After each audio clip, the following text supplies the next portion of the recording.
Hey, how's it going? Welcome to News Act Tuesday, 7th of September 2021. We're looking from the papers. First up, New York Times pictures some refugees arriving to the southwestern border in America. A piece of legislation has come back in effect, which means these people will have to wait on the south side of the border while their application is processed. Over on the right, Dems trying to pass $3.5 trillion bill. Down here, Xi Jinping trying to redistribute the wealth in China because they're rich enough now. Thank you, Xi. Picture there from Lake Tahoe fires. Beside that, teachers getting nervous because they're having to stand up in rooms where only 30% of the students are wearing masks. Over on the right, Michael K. Williams died, played Omar on The Wire, RIP. California moves to put Amazon workers' needs over algorithms, so that'll mean that Amazon workers won't have to piss in bottles anymore. They can go to the toilet, which is nice. Wall Street Journal, London's metal trading floor squawks back to life. So these lads have been at home answering the phones for 18 months. Now they're back in here answering the phones. COVID, Guinea coup hits aluminum. Price of aluminum skyrocketing because of the coup in Guinea. I guess that's why these guys are in the office trading in all that lovely high price aluminum. USA Today, 9/11 story. Underneath that, 45 were killed in total because of Hurricane Ida. New York Post, there's Omar again, RIP. Shame of the city, that's homelessness. Toronto Star from Canada, half the battle. 2 weeks left to go in the federal campaign. Justin Trudeau, Erin O'Toole, guy in the middle. Jagmeet Singh from the New Democratic Party. Best of luck to nobody. Grandma from Cuba, story about the revolutionary soldiers. Well done.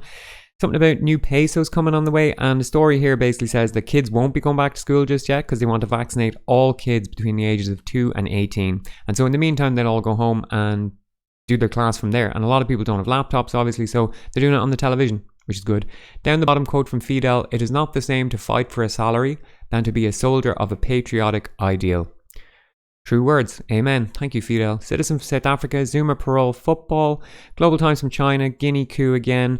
The Australian, true crime, vaccine, COVID story. Tehran Times, Iran draws red lines in Afghanistan. The red line is that they shouldn't be getting foreign intervention, so there's allegations that Taliban were getting helped by airstrikes from Pakistan because they claim victory over this valley in Afghanistan, the Panjshir Valley. No one seems to really know what's going on, but supposedly they've defeated the remnants of the last administration of Afghanistan. The Hindu from India, 11 more show Nipah symptoms as 251 contacts of victim traced. That's a different virus, the Nipah virus. This one is far more dangerous, has a fatality rate between 40 and 75%. That's actually happening in a province where they had the worst amount of COVID cases recently, so really bad times there. On the right, Taliban Panjshir story. Irish Examiner, COVID, Zapponi controversy from the other day. RIC commemorative event, that's the British police in Ireland. They're going to commemorate them. They tried to do it in Ireland and it didn't work. Surprise, surprise. Some kind of propaganda up the top. Trust paramount for community Gardaí. Irish Independent, farming Zapponi, human interest, COVID. Irish Daily Mail, milk from a spud. We call that putching in Ireland. Gets you pretty drunk.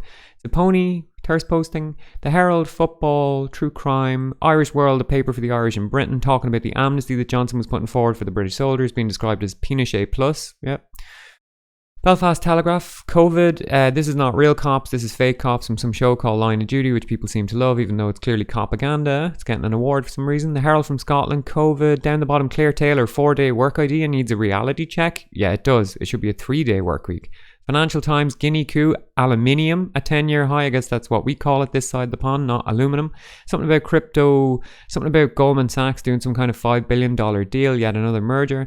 The Guardian, healthcare crisis. This guy's an actor who died. I'm not enough of a movie buff to really know who he was. John Paul Belmondo, RIP.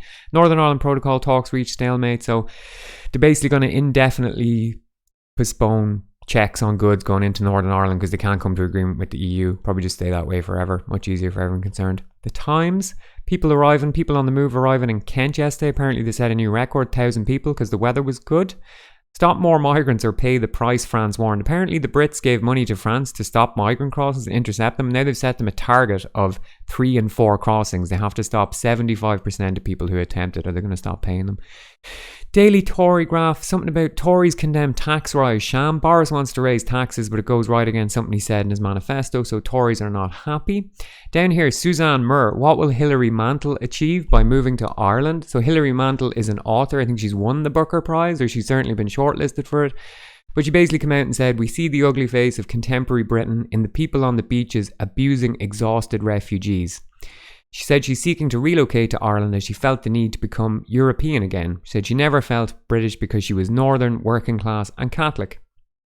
In 1983, she also confessed to fantasising about the murder of Margaret Thatcher. So, we will have the red carpet out for you. There's always a welcome over here for you. Welcome, Hillary. The Independent, Taliban up the top, elections, bill, Botox. Has anybody seen Andrew Neil? That's the presenter at GB News, famous BBC personality.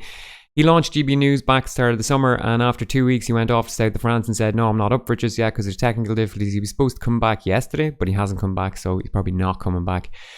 Daily Express, ABBA, Big Ben is back. I'm not sure where it went, but there you go. Boris stick to his guns, that's the tax thing. Daily Mail, thirst posting, tax thing. Charles, I knew nothing about cash for honours. Of course, he would say that. There was £1.5 million apparently given by the guy on the right to a charity, and then Charles gave him an OBE or an MBE or some stuff like this. Daily Mirror, Sarah Harding story from yesterday. ABBA, True Crime Human Interest down the bottom. iNewspaper, something about a lockdown coming in October over the midterm. Metro, Sarah Harding, some True Human Interest story there. Daily Star, there's Boris again looking quite comical and clownish, trying to make him look like he's just a harmless fool, but he's not. He's actually a very dangerous fool. So that's it. Julian Assange is still in jail, 873 days and counting if I'm not mistaken, without fair trial or due process. If you want to stay off corporate or state media for the day, just click the link in the description. Thanks, good luck.